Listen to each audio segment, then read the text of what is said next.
The thoughts, opinions, and general overall shades thrown on High at 9 News are those of the individual speakers and not those of High at 9 News, its audience, or its advertisers. The statements made do not constitute medical, legal, or financial advice, and for advice tailored to your specific situation, please consult with a licensed professional.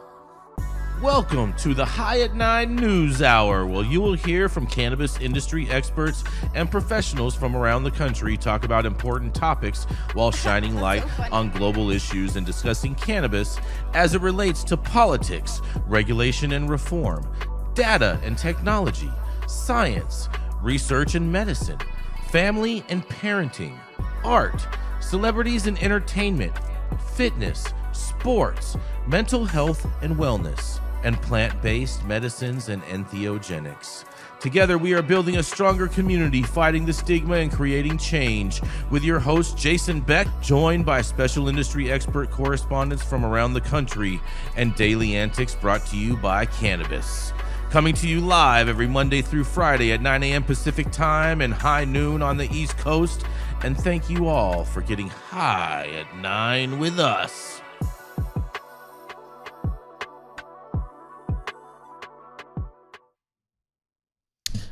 Yeah, good morning, everybody.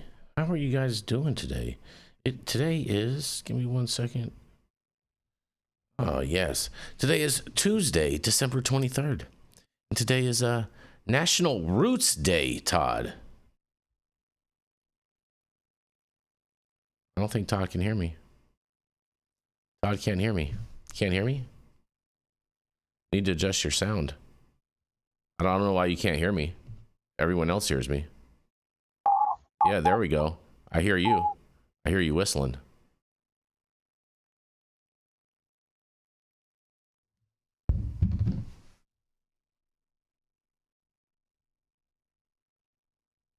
It's something in your settings as to why you can't hear me, Todd.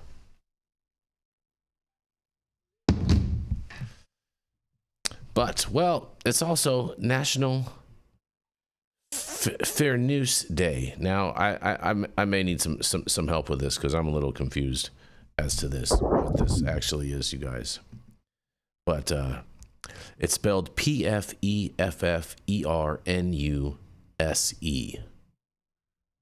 Can you hear me now, Todd? Todd still can't hear me. Todd's having difficulties today.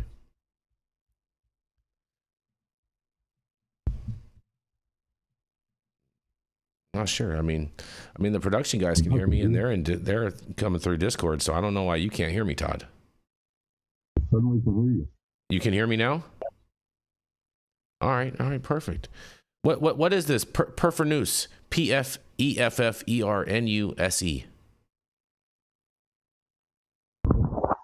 You don't know? You sound very muffled, Todd. Yeah. Oh, now wait. Now you sound way better. Now you sound perfect. Now I can hear that golden voice again. Oh, there you go. Yeah. So this one's not working. All right. So Pfeffernuse. All right. These like, I don't know what the hell these things are. National Pfeffernuse Day. It's a German spice cookie and very popular around the holidays. Pfeffernuse are these fluffy cookies made with ground nuts and spices and covered in powdered sugar. Oh, I know what these are. These are those like super, super dry cookies that like when you take a bite of them, you're just like, oh my God, give me something to drink. Right. You can't be eating them while you're smoking weed. No, oh man, I know. I know exactly what these things are now. Yeah, no, those are like my least favorite holiday cookies personally. Yeah, not a big fan either. No, I like my favorite holiday cookie, Todd, is the peanut butter cookies with a Hershey's Kiss in the center of it. Those are the best. Those are my absolute favorite. It's kind of like a Reese's cookie. Kind of. I don't know if I necessarily would call it a Reese's cookie, but I guess I could see how you could do that. I could see a butter cookie with a chocolate kiss on top. Well, I mean, technically in that situation, it'd be like a reverse Reese's then, Todd. Well, you got peanut butter in my chocolate. This would be you got chocolate on my peanut butter. That's what I'm saying. It's a reverse Reese's. Maybe we should start calling them that. I think we should. I think so. I think we just gave that cookie a true name, a reverse Reese's. I'm not mad at that. I'm not mad at that. All Hershey's. Mm-hmm. And of course, today, you know what else today is, Todd? You're gonna love this. Imagine. Today is also Festivus. The start of Festivus. Festivus, nice. Yes. Hanukkah Festivus is now over. For the rest of us. Yep, Festivus right. for the rest of us. Yep. You get your stick of grievance, Todd. Do I have a stick of grievance? I'll save it for next week for the New Year's. Okay, all right, fair enough. Fair enough. I thought you would have said your stick of grievance would be a stick of Big Red chewing gum. Oh boy, I remember Big Red. Is that still a thing? I think so.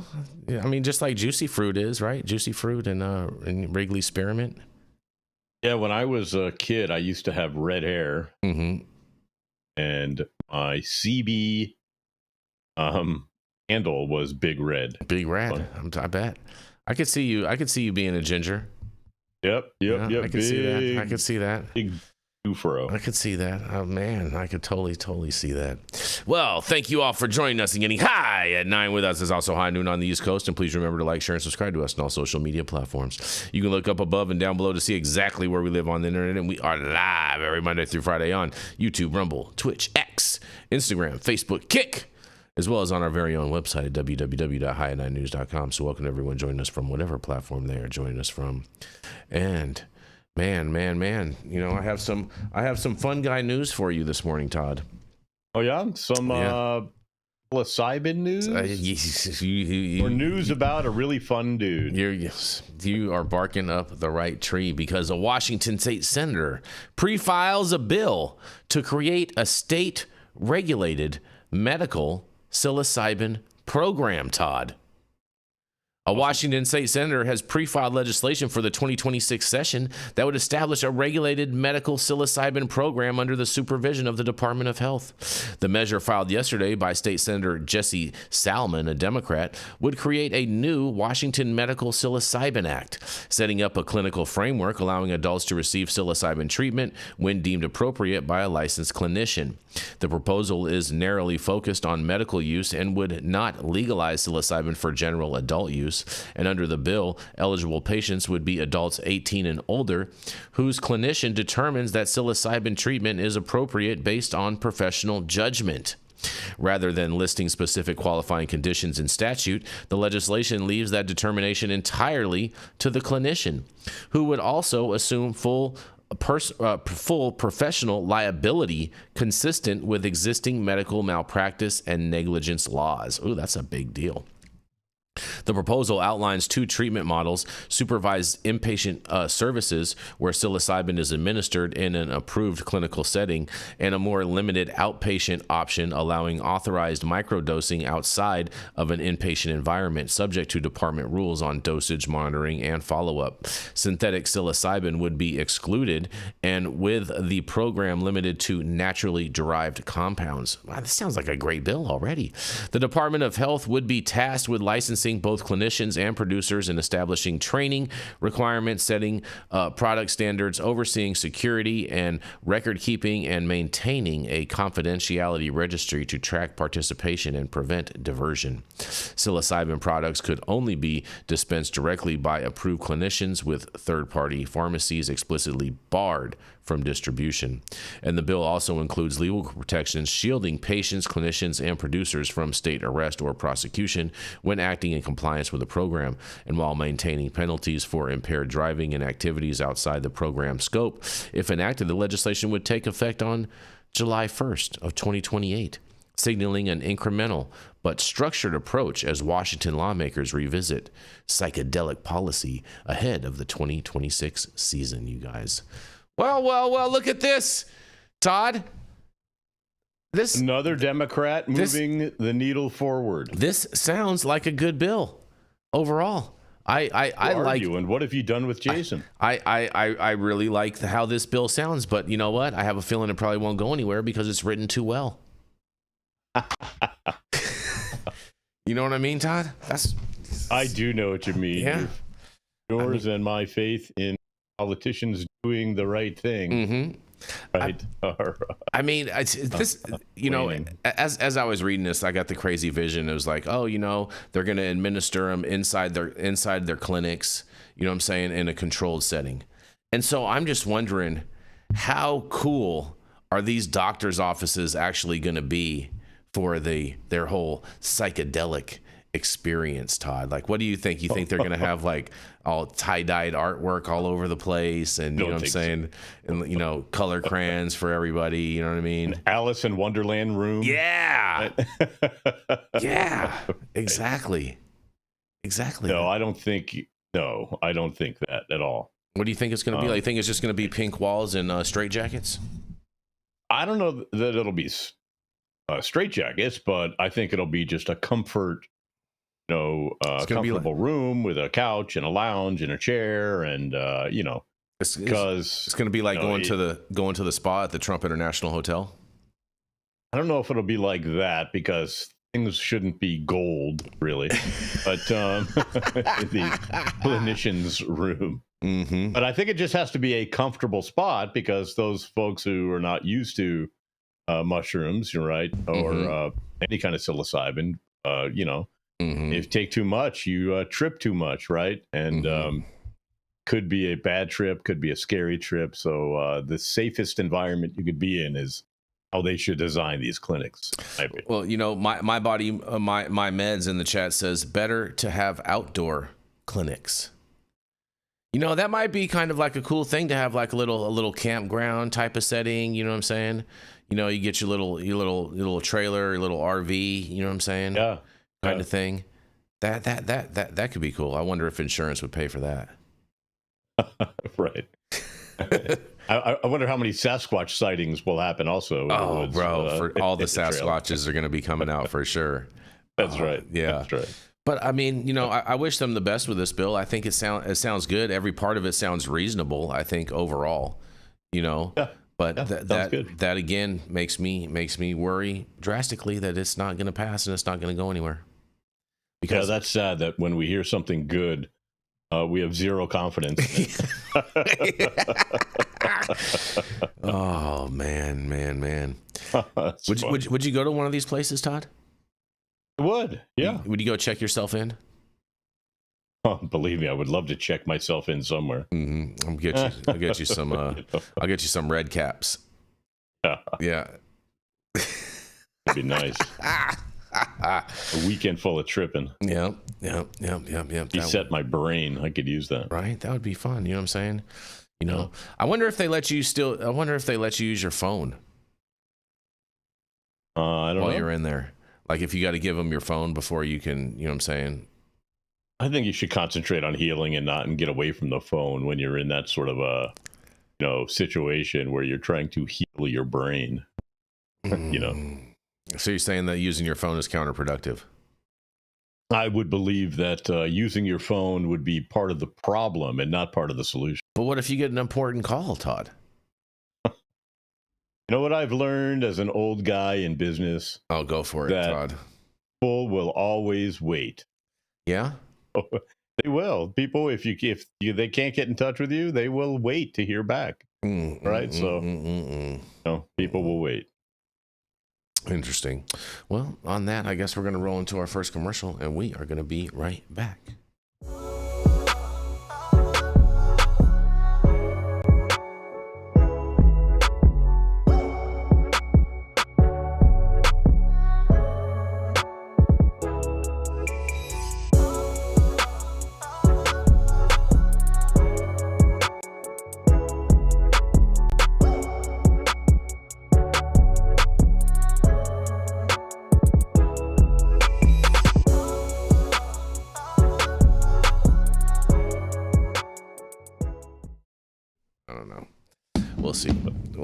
We'll see. We're going to keep this thing rolling. But, all right, Todd, this is a classic story. Classic story. You know, Kentucky, they were all hyped up and, you know what I'm saying, ready to roll out. But Kentucky's only medical marijuana dispensary sells 3,500 grams, Todd, in its first week. 3,500 grams, Todd. As a dispensary owner, is that good? It's like 8 pounds of weed. A little less. So 8 pounds in how week, big a market? In a week. I mean, it depends on if they're selling it by the gram, by the eighth, by the ounce. It depends on how they, how they sold it. But whatever. In their first week. But guess what, Todd? Seem like a lot. Guess what, Todd? They closed. They're closed now until mid-January. To mids-January, due to a supply shortage, Todd. What? They sold 8 pounds and now they're out? Yeah. Yeah. Kentucky's medical marijuana market is already facing a supply strain. Oh, that should be a good name for a strain out there in Kentucky. Supply strain. Supply strain. Yeah, right. yeah. With the state's only operating dispensary forced to temporarily shut its doors just days after opening due to a complete sellout. The Post, a medical marijuana dispensary in Beaver Dam, began sales on December 13th and immediately saw demand far exceeded availability of inventory. According to the owner, Trip Hoffman, patients traveled from across Kentucky, some driving up to 4 hours to access the state's first legal medical marijuana retail location. Hoffman said lines formed before sunrise on opening day and eventually reaching roughly 400 people. The dispensary sold its entire supply within its first week, moving about 1,000 eighth of an ounce packages of medical marijuana flower before inventory was exhausted. Hoffman said the business plans to reopen in mid-January once additional product becomes available from licensed in-state cultivators. It's funny they mentioned that in-state cultivators part because they were bringing plants in from all over the place. But nonetheless, medical marijuana officially became legal in Kentucky on January 1st of 2025, but the rollout has been slowed by statutory requirements that all products be grown and processed within the state. And while the law has been in effect for nearly a year, cultivation operations only began around 5 months ago, leaving dispensaries with limited early supply. Hoffman said those delays pushed back his own timeline as well, and despite expectations that the store would open earlier in the year, during its brief opening period, the Post was only able to offer a single hybrid strain of flower. Because Kentucky law does not allow smoking medical marijuana, many patients also purchase vaporizers to consume the product legally. I mean, it's so stupid.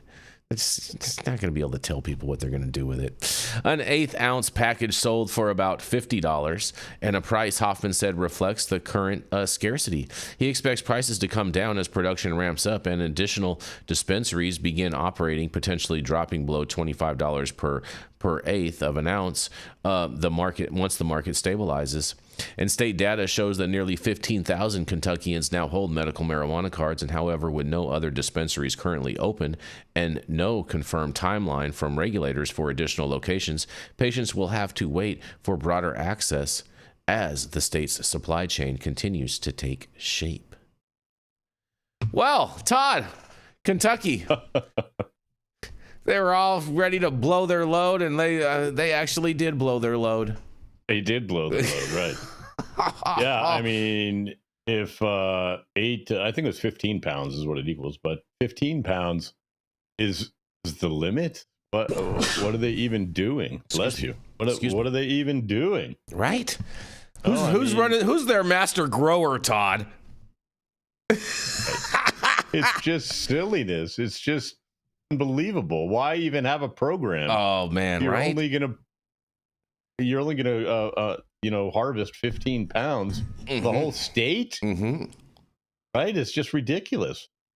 I hope his rent is like really cheap, Todd, because it would suck to like have like really expensive rent and then at the same time, not be able to garner any revenue because you ran out of product, and you know what I'm saying? 15 pounds is like 7 plants, right? I mean, what are you going to do with 7 plants? You can't run a business on 7 plants. I mean, it's so retarded.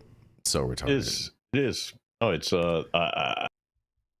typical McConnell run state, Oh, stop it. You can't blame this on McConnell. They have a Democratic governor. You blame it on him. Right. Okay. It's his fault too. He's more in control than Marijuana Mitch. Todd? Yeah, marijuana Mitch is having trouble keeping his eyes open. He is having trouble keeping his eyes open. Yeah. I need to just go away. So funny. He's retiring this year. He's retiring this year. Yeah, I know. It's about time. I agree with you. He needs to go. He needs to retire. He's a big old rhino. He needs to get up out of that seat and, you know what I'm saying? Go do. Yeah. Go do. Yeah, go do some lobbying for China. He would just go away. Don't just do anything. Oh no, he's going to become a lobbyist, Todd. Just go away. That's what he's going to do. He's going to become a lobbyist. He should just sit on his lawn chair, right? And stare at the fucking. Can you imagine him just picturing him sitting with a bourbon, because he's sold out to the bourbon industry for this whole hemp ban. You know what I'm saying? Sitting on his porch in Kentucky, with a big old shotgun on his lap and a glass of bourbon. Probably smoking a cigarette. And smoking a cigar, probably. A hemp cigar. I'm retired now. Right, exactly, right. So over there, he becomes a spokesman for exactly for cookies. Oh, that'd be funny. That would be be hilarious. Pretty funny, yes. We might end the show on time today, Todd. We might be able to get through all of this. Look at this. Look at this, and be a little Christmas special for you. You know what I'm saying? There you go. Christmas Eve. Yeah. Yes. The president signed an executive order making Christmas Eve and the day after Christmas a national holiday now. Yeah. He's doing great things for America. Oh yeah, that is so awesome. I'm so excited about that. It's so awesome. Guess what? I already gave my staff off. Any day I don't have to worry about getting mail, I'm always excited. Pretty much only bills come in the mail, Todd. You know what I'm saying? And if you don't get any mail, you don't get any bills. Checks come in the mail also. Maybe. I prefer direct deposits. You know what I'm saying? I do too, but in today's economy, you got to take it whenever you can. I totally agree with you on that. Take it however they'll give it, right? Right. Yes. As long as it adds up. Well, on that, we're going to roll right into the golden voice himself, Mr. Todd Denkin. Todd is also a creative storyteller, a Telly Award-winning director and producer with over 35 years of extensive experience in television and film production. He's been a featured expert on various cannabis panels and TV shows and news programs, and he has been interviewed and quoted in numerous blogs, newspapers, and magazines, not just his own. He also co-authored the book Money Matters, and Todd now hosts Becoming the King of Pot on YouTube and on all other streaming platforms. It is none other than the golden voice himself, Mr. Todd Denkin. And the crowd goes wild. Oh, yeah. Thank you. Yes. Thank you, Jason, and thank you, everybody, and happy Hanukkah, happy holidays, happy Christmas to everybody. Everybody has a good, healthy, and safe, fun weekend. And speaking of the weekend, I know you'll probably be getting together with some family members. So, story talks about what is happening before these family get-togethers, because marijuana use is on the rise. That's right, as a holiday coping mechanism. A new survey does report. That's right. A new comprehensive survey sheds light on the evolving dynamics of substance use during the high-stress holiday season, revealing a significant trend. That's right. Approximately 1/3 of Americans now incorporate marijuana into their pregame routine for attending family holiday gatherings. That's right. A poll conducted by the Freeman Recovery Center delved into the intersection of substance use, including alcohol, cannabis, and other psychoactive substances, with a culturally charged period of the holidays. This time of year often associated with a spike in emotional and psychological pressure stemming from obligatory family interaction, as well as compounding financial anxieties, gift giving, and travel, appears to be a major trigger for self-medication. Results paint a clear picture that a substantial segment of the American population is actively turning to cannabis as a therapeutic, albeit recreational, way to decompress and manage stress before facing relatives. Freeman Recovery Center explained its motivation for undertaking the research, stating its intent was to gain a deeper understanding of the specific triggers that drive substance use during a historically ingrained time of year.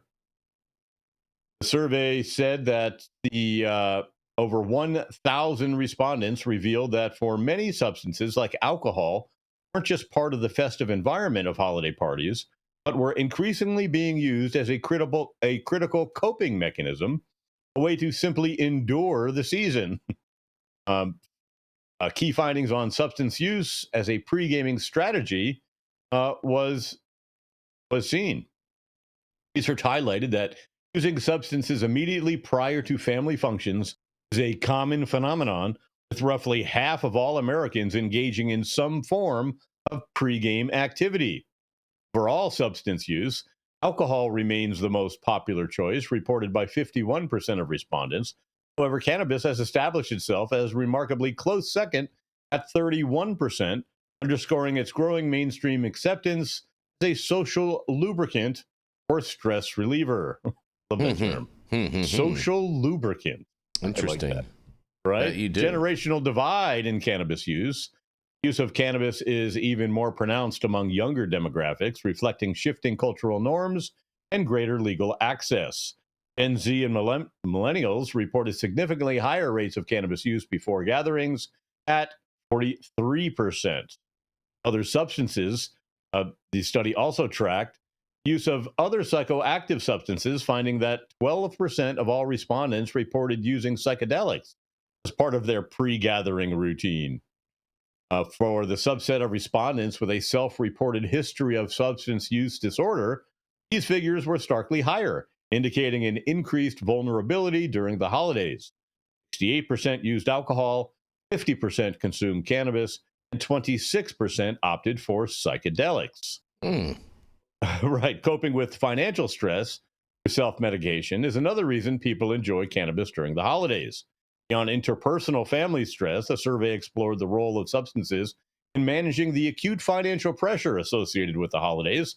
While not all generations rely on chemical coping methods to navigate financial strain, for instance, 42% of Gen X and 68% of baby boomers not use substances to cope with money worries. Millennials reported with the highest rates of using substances to self-medicate financial anxiety. 54% of millennials used alcohol specifically to cope with financial stress, and 45% of millennials use cannabis for the same purpose. This documented rise in cannabis use during the holidays is consistent with broader national trends regarding legalization and acceptance. 2023 Pew Research poll previously found that over half of all American adults report having tried cannabis at some point, and 23% reported using it in the prior year. Practice of stepping away for a cannabis break before or during intense holiday events has even gained a degree of mainstream cultural recognition, a colloquial name, cousin walk. This tradition has long been common with the cannabis community. Typically involves younger adults, often cousins or siblings, taking an organized, brief exit from the main family gathering, such as before Thanksgiving feast or Christmas dinner, consume cannabis together. Surveys find that statistical validation to increasing this is very common and subtly performed holiday ritual. We call it a safety meeting is what we used to call it. Let's go out for a safety meeting. Exactly. And that's what we do during the holidays for sure. So it's definitely nice and safe in my house. I'm Todd Denkin with High 9 News. And Jason, I'm sure you've been on the cousin walk or the safety meet outside in a minute. Yeah, you know, Todd, I'm confused by this. I don't know when the hell these people are talking about this cousin walk became a thing, because I just now heard this term just this Thanksgiving for the first time ever. Really? First time ever. I never heard cousins walk. That's the most dumbest name ever. Oh, you got to get out more. That's been around. Who in the hell came up with that dumb shit? That is so stupid. It's called a safety meeting for a reason. Because we're promoting safety, the safety of us and the safety of others from having to tolerate all of these ignorant people's crazy ridiculousnesses. Agreed. You know, that's why they say, you know, you can pick your friends, but you don't get to pick your family. So you have to put up with them. That's true. I always say you could pick your friends and you can pick your nose, but you can't pick your friend's nose. I mean, you probably could pick your friend's nose, but it's kind of a little weird. It is a little weird. Yeah. I mean, I'm not surprised that more and more people are coming out and admitting that they intoxicate themselves over the holidays. I do find it interesting that the reason that a lot of these Gen Zers are drinking alcohol is over financial reasons. I do find that interesting because it's like, hey, if you're having financial problems, how are you affording to buy this alcohol? Because alcohol ain't cheap. Because there's always enough money for the vice, unless they're drinking like natural ice or Pabst Blue Ribbon or something. I mean, that shit's pretty cheap. But there's always enough money for the vice, whether it's drugs, alcohol, cigarettes, cigars, whatever it is. Doesn't matter how broke you are, you can always pay for the thing you need. Well, that's why we have so much crime in this country, Todd. A lot of these people, doing crime to pay for their vices. Well, they pay. I think the crime is based on crimes due to paying for an addiction, not really a vice. So you wouldn't say that a vice could be an addiction? I think they're mutually kind of exclusive. Well, if they're mutually exclusive, they're not the same. So if they're the same, then I don't think they're the same. I'm not saying that they are the same. I'm saying they can be the same in certain, depending on the situation. I think everybody's vice is not an addiction, but everybody's addiction is a vice. But a vice can be an addiction, is what I'm saying. That's what I'm saying. Your addiction is a vice, but your vice is not necessarily an addiction. Interesting.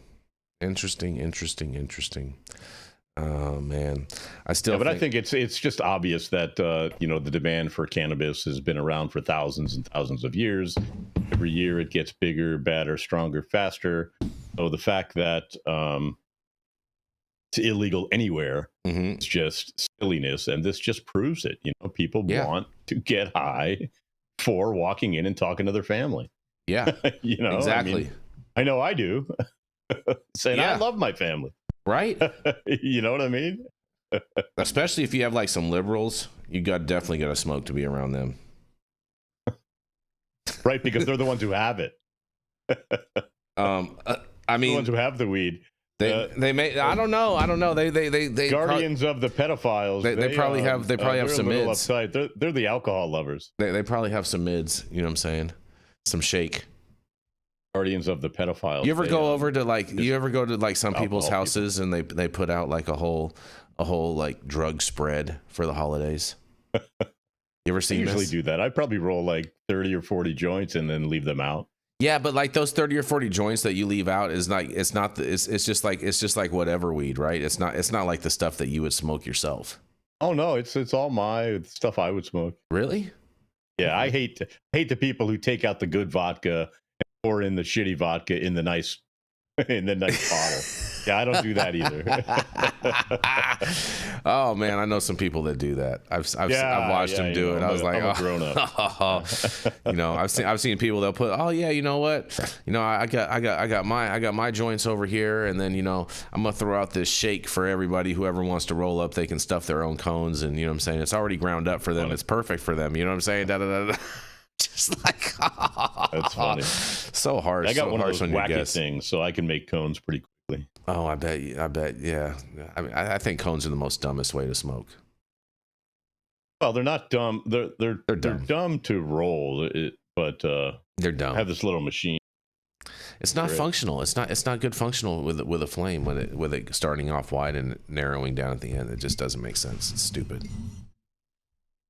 I guess. I don't know. I like joints, but I smoke and I have them. They're available. It's pretty retarded, Todd. Just saying. It's retarded that I smoke a cone. Hey, look, Liz looks like she's here. Oh, Liz just popped in. Sweet. Welcome, Liz. Look at that. Sure. Look at that. There she is. Oh, that didn't work. Maybe she's not there. Huh. Trying. Yeah, she's trying to get in. Now we hear her. Liz, can we hear you? I don't. Hi, can you hear me? I hear you now, Liz. I do. I hear you loud and clear. I don't see you, but I hear you. Yeah, I'm waiting to get this video going. Okay. All right. Yes. So nice of I you. need a new computer. All Ooh, right. Well, this is- maybe Santa will drop one off for you for Christmas. You know what I'm saying? Oh God, I wish. Yeah, maybe Todd will. Jay, look at this. This is the whack it, right? You put the weed in Oh there. yeah, those are kind of cool, but those are like more for people that smoke blunts. Well, you not really. You put the weed in there, and then you put the cover on. Yeah. And you put the cone inside. No, that's stupid. No, that's dumb. You don't put the cone inside. Oh, you use that thing. You use that thing. Not Hold on, Liz. You use that thing like a cocking gun, Todd. You know what I'm saying? And you just talking about you. Yeah. You know, like you're icing a cake. You know, the same way. Yeah, sort of. You know what I'm saying? Just fill up your paper. Bloop, bloop, bloop, bloop. That's those things are that is a pretty cool little invention. I think that is pretty handy dandy. Really is kind pretty of thing. cool. Yeah. Literally just hit the thing and it zaps it in like seconds. Yeah. And fills up. I will say that is a cool thing for the holidays. Oh, there we go. We can see you now, Liz. Hey, look at that. Well, let me explain. It works better when you take off the cover. That is true. Oh, yeah. That's you know what? I had a friend that was doing that couldn't figure out why his camera wouldn't work, and you know what? He had a brand new thing, and he never took he didn't know that it came with a cover on the cover in the camera when he first purchased it, and never knew it was even there. Yeah, till leave one it day. on all day. Mm-hmm. You know, it's to when I smoke something and review it. Yeah. But when I'm not using it, I put the cover on it. Yeah, so the deep state can't just stay watching you all the time from your computer. Right? Yeah. So I don't have to watch. I just have to listen. So Liz, do you notice that you consume more over the holidays because you have stressful relatives that just know how to pull your triggers? No, we have a very quiet and laid back Christmas. Really?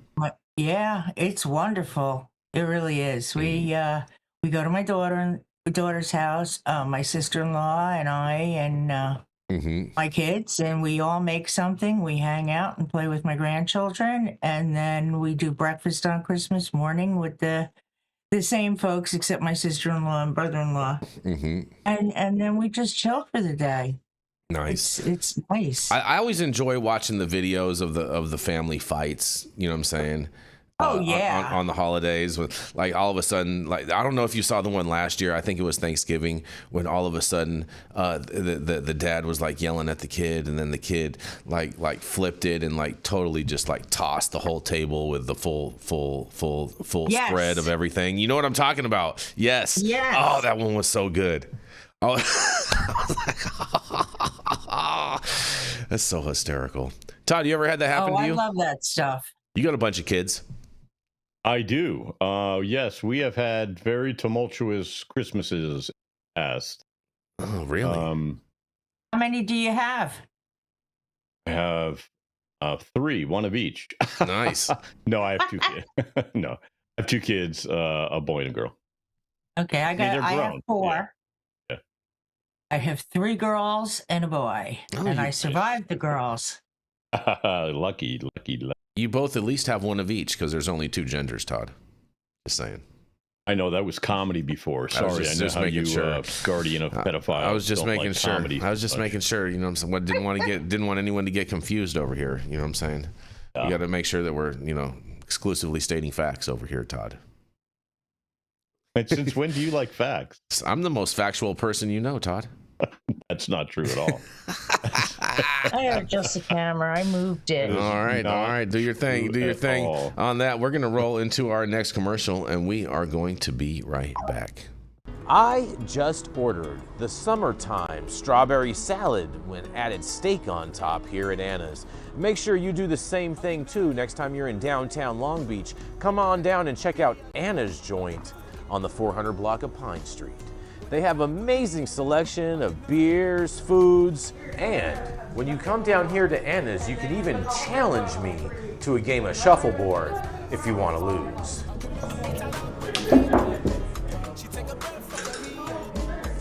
Did you get that? So So, next time you're in downtown Long Beach on Pine Avenue, make sure you stop by Anna's Joint on the 400 block. Not only do they have Anna's Joint, this restaurant and bar, but they also have the amazing deli next door. And then next door to that, they have a very exotic flower shop. You may want to stop by and say hi.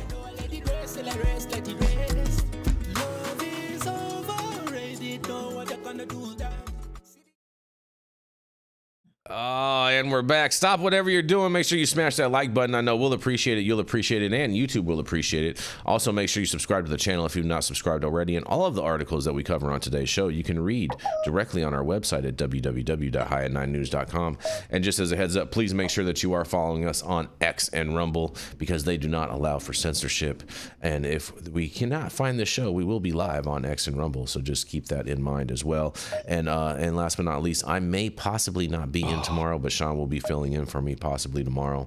But we will have a show on Christmas Day and on the day after Christmas to see what everybody got for Christmas. Just because some people are getting Kohl's, other people are getting Schedule 3 bags, and we're gonna, you know what I'm saying, have a good old time. Schedule 3 bag. Yeah.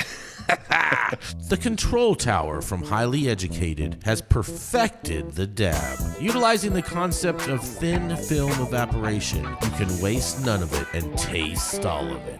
The micro texture of the SE pillar increases nucleation at elevated temperatures. And with the tower propelling at 2,600 RPMs, it's certainly the most efficient dab experience to date. The Control Tower from Highly Educated.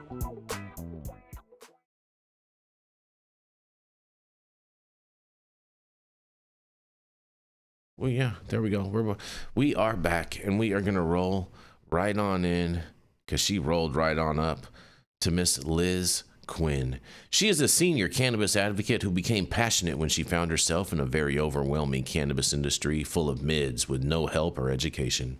Now, as a senior super stoner, she's lighting up the way and bringing education to seniors and bringing senior awareness to the cannabis industry. As the fastest and biggest growing demographic in the industry, seniors are the new target audience, and it is none other than Miss Liz Quinn. And the crowd. Good morning to all of you on the West Coast, and good afternoon to all of you on the East Coast. Yeah. We are actually talking about the West Coast today. I don't know if you hear my dog with the squeaking toy. Right. If you do, I apologize. He's getting it. Oh, yeah. You know, she knows there's a treat coming. Yeah. So anyway, I can talk louder than her. All right. We're going to the West Coast. Governor Newsom, I think you might like this, Jason, announces $47 million in grants to help prevent substance use among California youth, including supports for struggling young men and boys. As part of California's broader effort to provide opportunity for youth to succeed, Governor Newsom yesterday announced nearly $47 million in grants to 57 community-based and tribal organizations to prevent youth substance use through leadership engagement programs with a strong emphasis on reaching struggling men and boys as part of the Governor's Path and Purpose initiative. While tackling isolation, trauma, and lack of focus to supportive services, challenges that can especially impact young men and boys who are often struggling, and they're struggling in silence. Gavin and I believe that all California children deserve the best start in life and the chance to grow up healthy and whole. I am so proud that California continues to lead through historic investments to transform our mental and behavioral health system so that it better serves children and families. And that quote was from first partner Jennifer Seibel. Mm-hmm. Yeah, Jennifer Seibel. Yep. Okay. Investing in a healthier and safer communities, the funding is part of a larger effort by the California Department of Healthcare Services, DHCS, to strengthen the state's substance and disorder prevention, specifically through Elevate Youth Cannabis. That's EYC, Elevate Youth Cannabis, a statewide program that prioritizes youth leadership. The state provides funding to youth serving organizations through community-driven approaches to support young people. I love this. I really do. Programs funded are healing-centered, trauma-informed, and culturally and linguistically responsive, while prioritizing harm reduction and public health strategies that build resilience and prevent substance abuse. The funding empowers youth to lead change in their communities, said DHCS Director Michelle Bass. By supporting culturally responsive, peer-led programs, we're investing in the resilience and long-term wellness of California's young people. Each organization will receive up to $1 million in total over a 3-year period, from January 1st, 2026 until December 31st, 2028, to implement this program. So they've got, a couple of years to do it. The investment also builds on Governor Newsom's executive order to improve mental health and wellness among young men and boys and empower them through service and leadership. These community and mentorship programs' efforts to reduce substance abuse are crucial for the young men and boys who die of drug overdoses 2 and 3 times the rate of women. The funding contributes to Governor Newsom's efforts to engage young men and boys who too often are struggling with isolation and substance abuse. Young men are more disconnected from school, work, and relationships than ever before, with nearly 1 in 4 men under 30 years old reporting that they have no close friends, a 5-fold increase since 1990, associated with the increased risk of poor health, including mental health disorders, poverty, and even premature death. The impact is real. Since the program launched in 2019, DHCS has awarded more than $370 million through 570 grants. The EYC is funded by Proposition 64, passed by voters in November of 2016, which legalized adult non-medical marijuana use in California and created a tax system to regulate cannabis sales. A portion of that tax revenue supports the EYC through DHCS, funding youth-focused prevention and leadership programs statewide. Elevate Youth California funding has been more than just support, but transformative to our practices as a program, said Eileen Toltec, a youth conference coordinator from the Mixters Indinja Community Organizing Product. I know I butchered that. I apologize. This funding has allowed us to create and enhance our satellite sites all across the city, serving and fostering community with 100 indigenous youth from the Mixteco, Zapotec, and many other Disapora communities throughout the Central Coast. It has strengthened autonomous youth leadership, cultural knowledge, and accessibility to higher education and tools for our youth.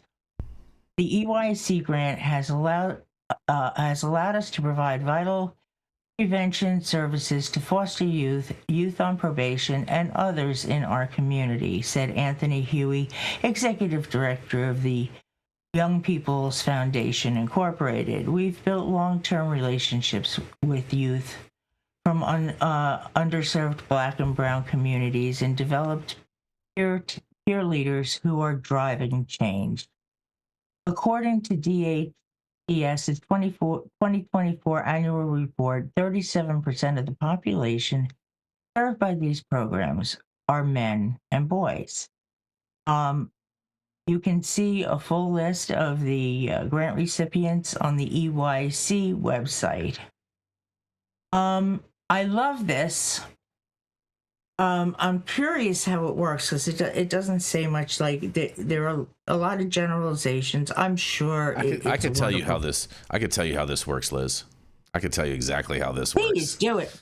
This is nothing more than a big money laundering scheme by Governor Gavin Newsom, who's going to give it to his friends that have these different organizations, whatnot, and they're just going to squander the cash of the taxpayers and not get anything done. This is the same guy who said that, you know, he was going to eliminate homelessness, and all he did was increase homelessness by probably like 100x all throughout California.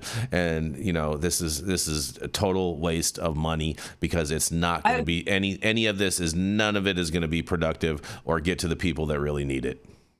Well, that was my, you know, like on the surface, I love this. This is something they should be It's a good doing. headline. It's a good headline, Liz. But the implementation will be totally botched because of the people that are behind it well, doing that's it. You know, that's the question. Where is that money being filtered to? Is it all going to be administrative? I think Gavin needs somebody $100,000. I think Gavin needs to finish paying for his mansion upgrade that he was doing construction on, and that's where this money's going to go.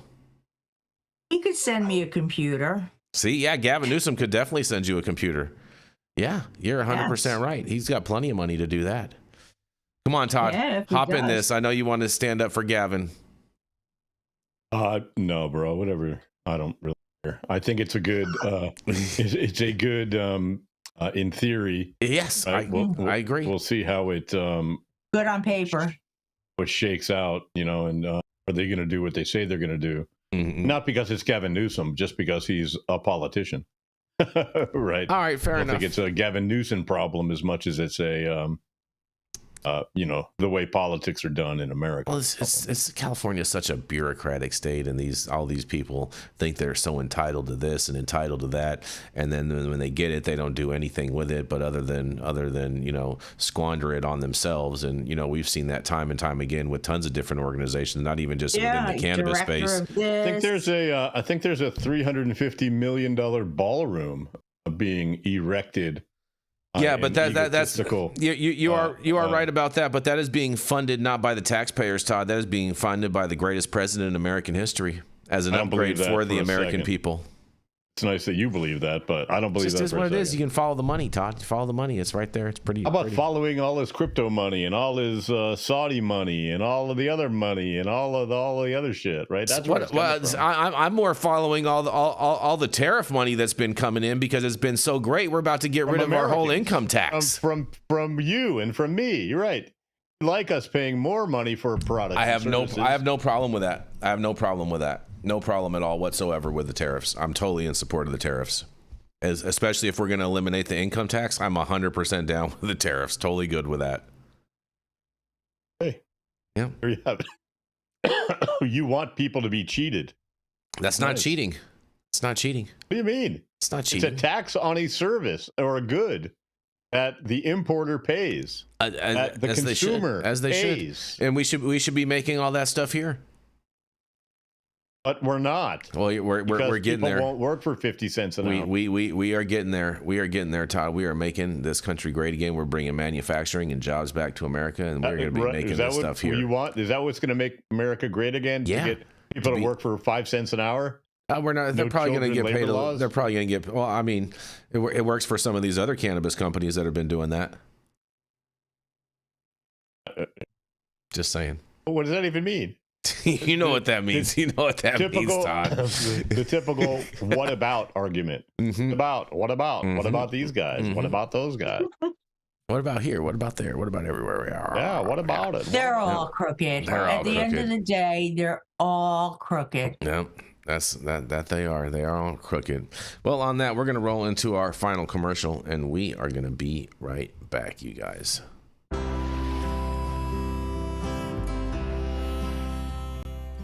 Oh man, your knees still bothering you, man? Yeah, my left one, you know? But I'll tell you what, I've been using this new CBD cream, and it works like a miracle. CBDs? I done heard about them CBDs. I was out there on them Twitters the other day, and I heard they get you high as a kite. Well, not this stuff. This stuff is tested. Every batch, all the way through, pharmaceutical grade, and in a GMP certified facility, so you know you're not going to have to worry about flying high. GMP certified? I might have to try some of this out.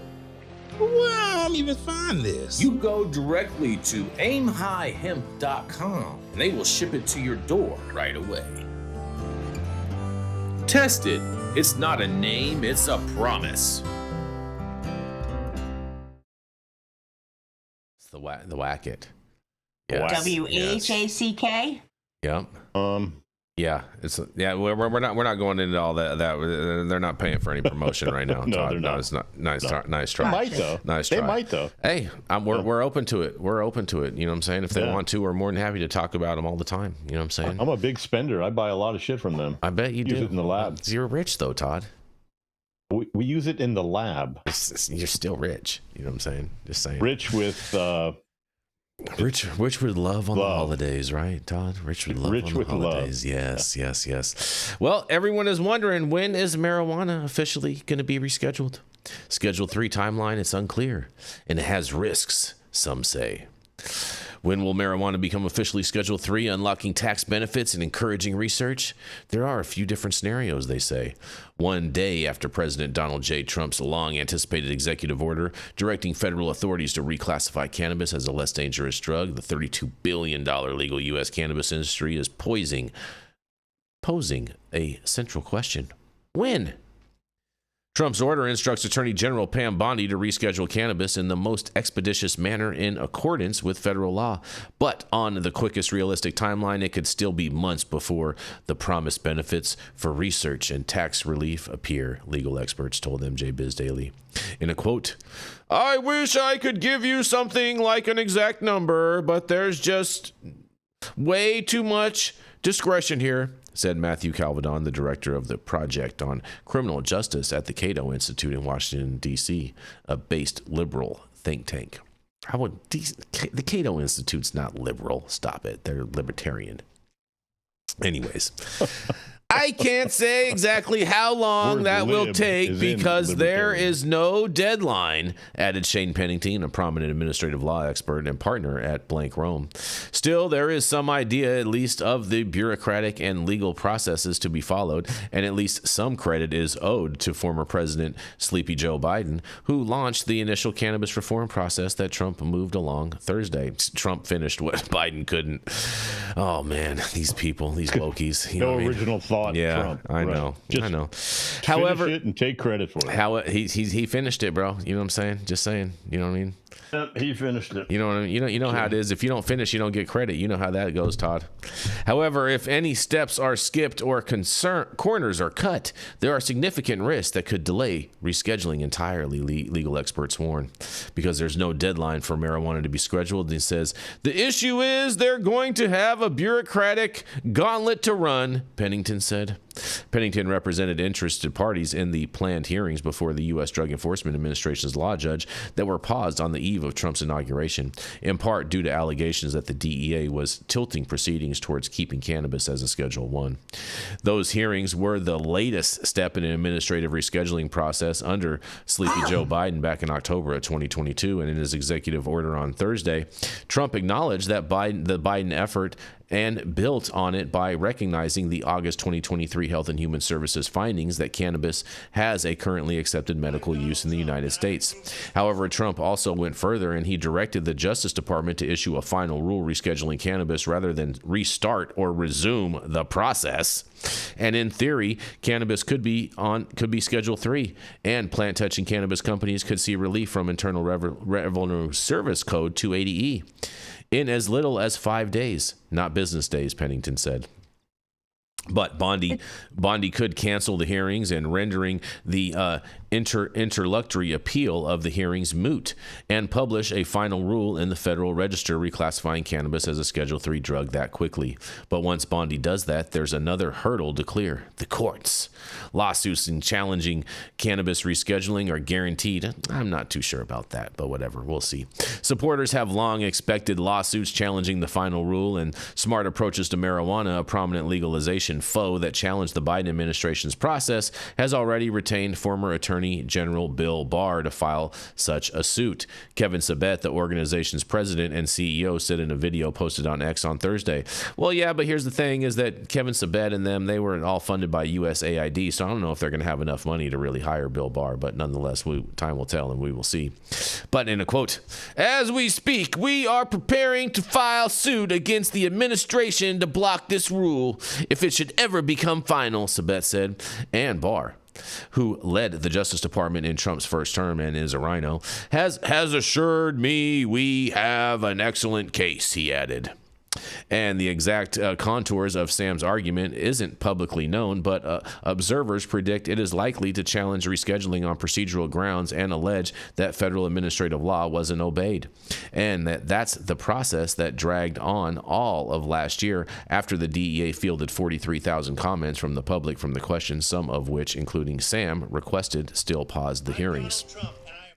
But they say if Bondi goes too far too quickly, all it might take is one unfriendly judge in an obscure district to slap a stay on the rescheduling and delay the 280E relief and everything else indefinitely, Kavdron said. He said, you don't want to move fast, but, and there's a worst case scenario, if a federal judge decides the process was bungled and marijuana rescheduling ends up mirrored in the lawsuits that legalization opponents have vowed to bring, it could be another 2 or 3 years before Schedule 3 is a reality, Kavadon said. That's why, as fast as the industry may want rescheduling to happen, it may be preferable if it's done carefully and correctly. These guys are just trying to get themselves paid more money. This is total bullshit. This story is such fucking crap. Anyways, in a quote, you do want this to move fast, and frankly, after many decades, it should, Kavadon said. This shouldn't be a hard thing, but you don't want to have DOJ make a hasty call and have this held up in your court because some judge decided you didn't do your homework, he says.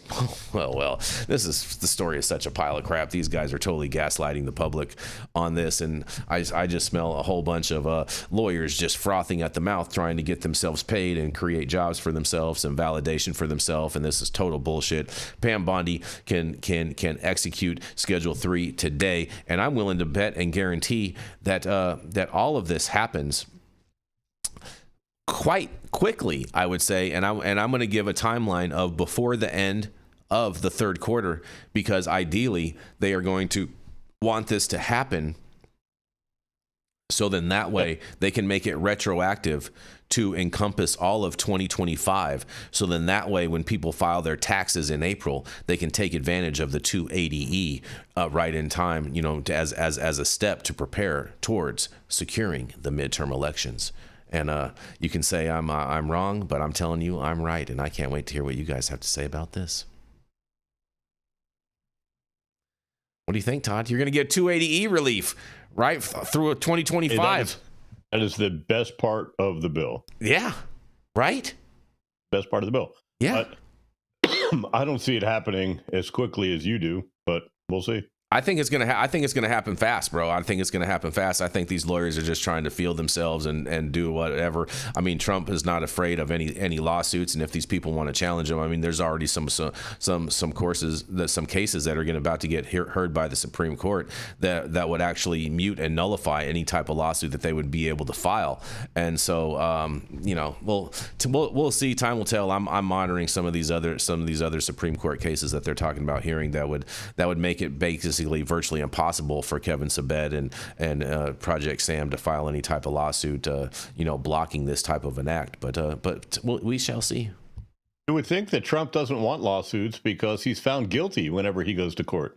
He's actually. I don't think that phases him. I really don't. It doesn't think phase him at all. I think he's a pro at these, and I think he lets the roll off his back. Yep. Exactly. I really think so. I really think he's not phased by it. He is not. Clearly, he's got no internal had conscience. so many. Right. Yeah, exactly. But I think, I agree with. I think it'll be done before the end of the third quarter. End of the first quarter. So then that way, because everyone files their taxes in April. But this is true. Yeah.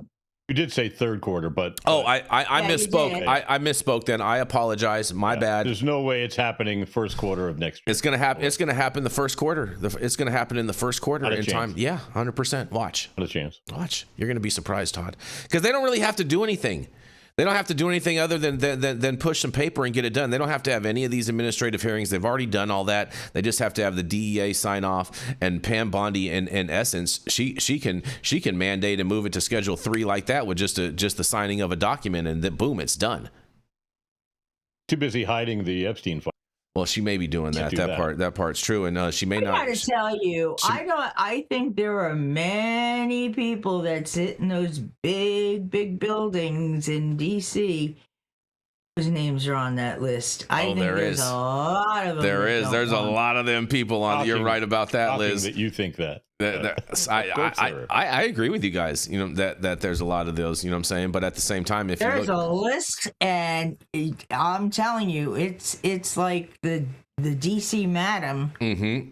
Oh yeah, yep. But I will tell you this much: if you look at the FEC filings for all the contributions that Jeffrey Epstein made financially to politicians, that definitely swings to the left, and especially when you scale the amount that was given, it was the left far more benefited. I agree. I agree. It's all bad. I agree. I 100% in agreement with you, Todd.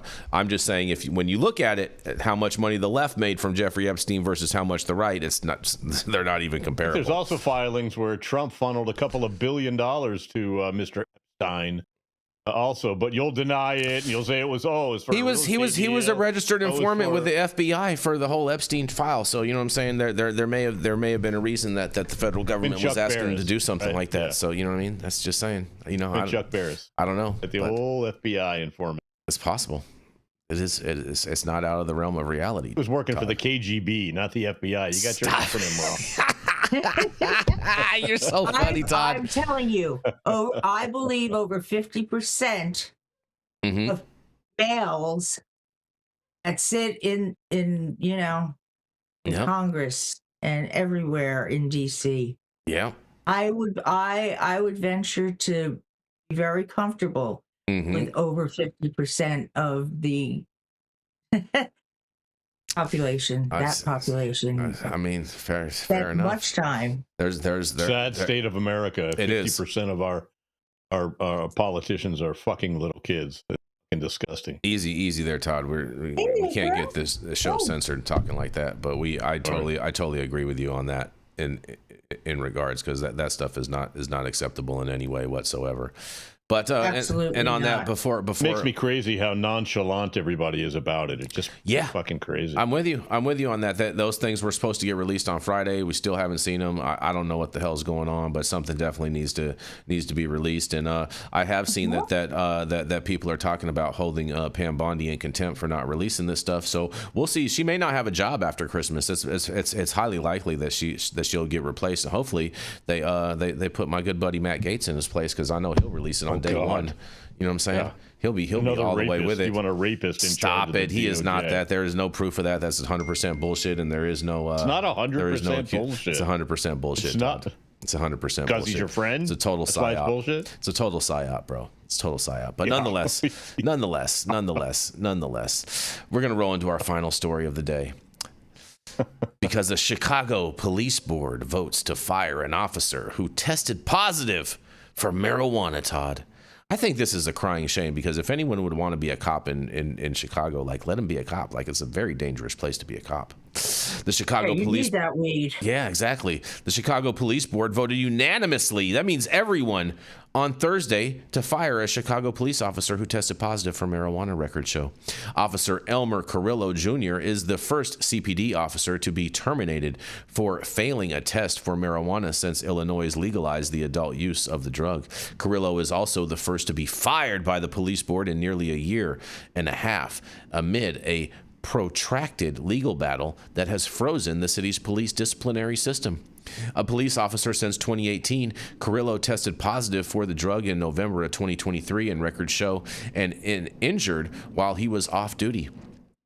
Carrillo was on medical leave after undergoing surgery in July of 2023 after suffering a medical incident, and Carrillo reported to Chicago Police Department headquarters for a fitness for duty examination and underwent a drug test. Because Carrillo accepted a 25-day suspension after being charged with drunken driving in 2021, he was enrolled in CPD's personal concerns that required him to submit to mandatory drug screenings, records show. But during the police board hearing, Carrillo testified that he did not intentionally ingest cannabis or marijuana. And at a family party, others who were present were smoking marijuana and eating marijuana gummies, and Carrillo said he ingested 2 or 3 gummies without reading the pink package they were in, records show. And Carrillo could not be reached for comment, and a lawyer for Carrillo did not immediately respond to a request for comment. In a quote, "The board finds Carrillo's explanation that he tested positive for marijuana because he did not know that the gummies he ingested contained marijuana, or because he was exposed to secondhand smoke from marijuana users, was not credible or persuasive," according to the 9-member board's unanimous conclusion. Moreover, it bears noting that Carrillo displayed an astounding lack of judgment by even attending such a party, knowing that CBD policy prohibits him from using cannabis. The police board called Carrillo's desire to continue serving as a police officer heartfelt and laudable, but determined his bad decision meant he was not qualified to be a CPD officer. "This is not the first time Carrillo has exhibited a serious lack of judgment, citing his acknowledgement that he drove under the influence of alcohol while off duty in 2021. As a Chicago police officer, Carrillo would in the future encounter difficult and stressful situations in which he must act with little or no time for reflection," according to the police board's ruling.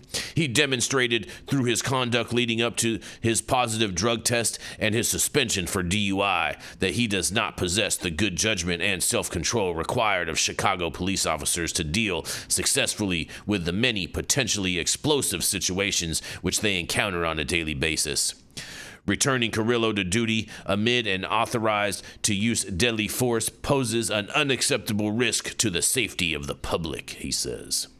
Carrillo could challenge his termination in Cook County Circuit Court, and the police board reaffirmed its policy of upholding CPD's prohibition on officers' use of marijuana. Even the use of the drug is now permitted by Illinois law.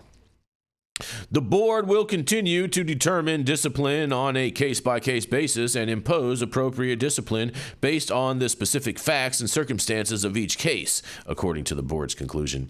And in July, the police board suspended Officer Marshall Andrews Jr. for 90 days after he tested positive for marijuana, rejecting Chicago Police Superintendent Larry Snelling's request that the officer be fired for failing a random drug test. And Andrews testified that he unintentionally ate cannabis-laced food at a family barbecue, and the police board did not hear any evidence that Andrews had ever faced other discipline by department officials, records show. And Snelling has also asked the police board to terminate officers David Gibson and Aramias Williams for testing positive for marijuana, while Carrillo asked the police board to determine his fate, and Gibson and Williams have asked an arbitrator to determine what discipline they should face, preventing preventing them from being resolved. The Illinois Supreme Court will decide in 2026 whether CPD officers accused of serious misconduct have the right to ask for an arbitrator and not the police board, and to decide their fate and whether those proceedings must take place in public.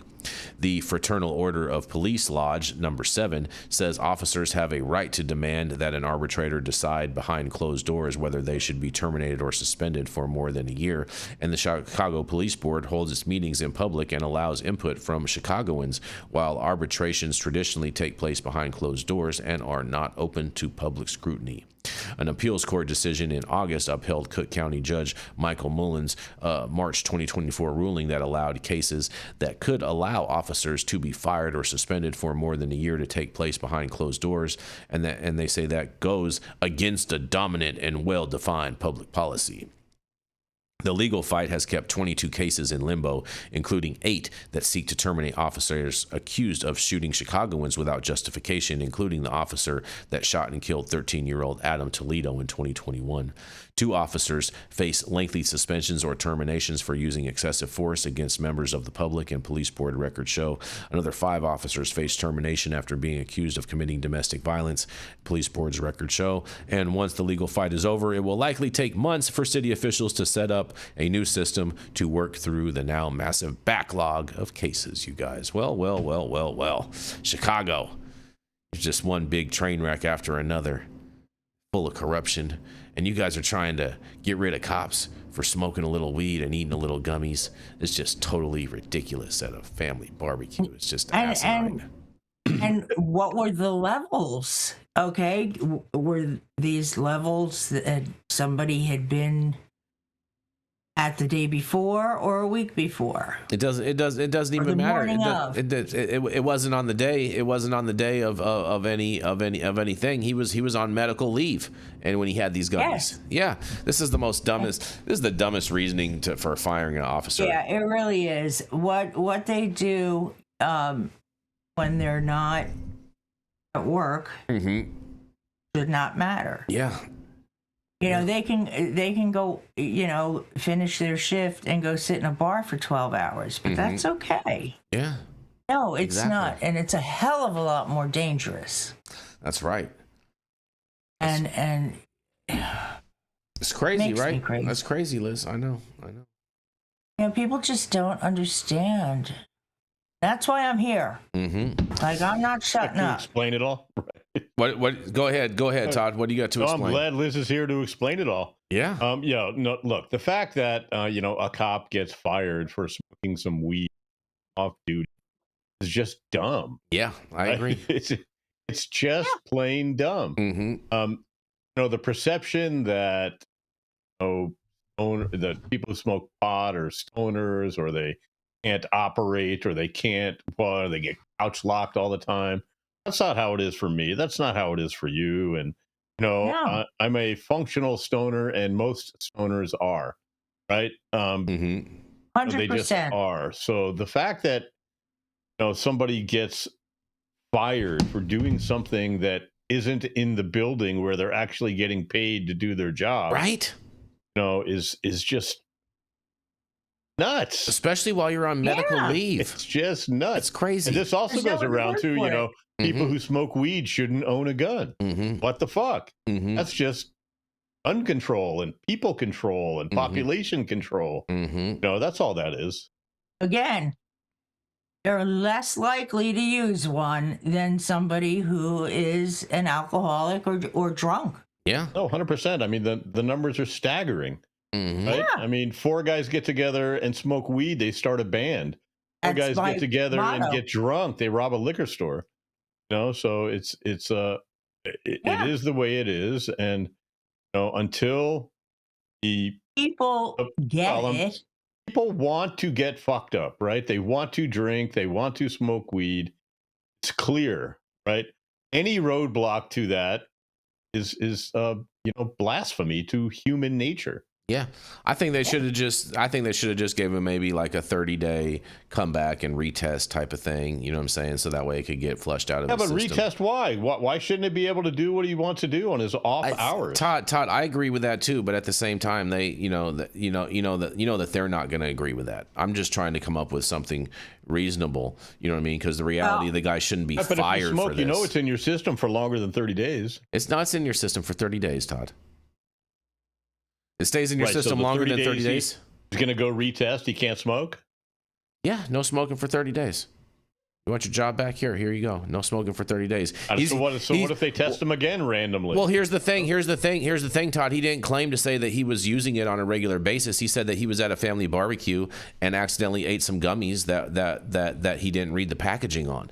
Okay? So it's not like he's saying that I'm a regular consumer or that I was using it to help my ailment or anything else like that. Pain relief. Yeah. He said that I consumed it on accident. So give him 30 days. You know what I'm saying? Have him come back and retest, and boom, and then go back to work. Easy peasy, done, closed, easy. Of course, he said he did it by accident because that's the easiest defense. Look, bro. Look.